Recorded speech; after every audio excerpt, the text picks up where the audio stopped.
Hey guys, and welcome back to this channel. In this video, I'll be showing you guys how you can change nail shapes on Dress to Impress. Like, can you believe we can actually change nail shapes in Dress to Impress?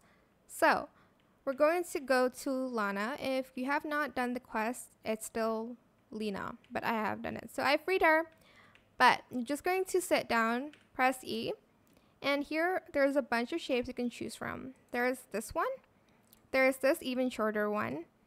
There's this one. There's an even longer one. What are these, like coffin nails? I don't know what they're called. You have these ones. These are my least favorite, not gonna lie. And you have these stiletto nails. And we have like the curved ones. Have a long nail and we have an even longer one. And lastly, we have this one, which again is also my least favorite.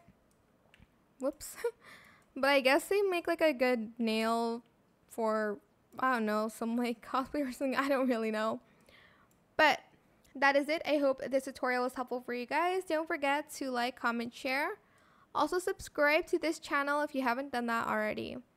If you have any more questions about this video, just leave it in the comment section down below.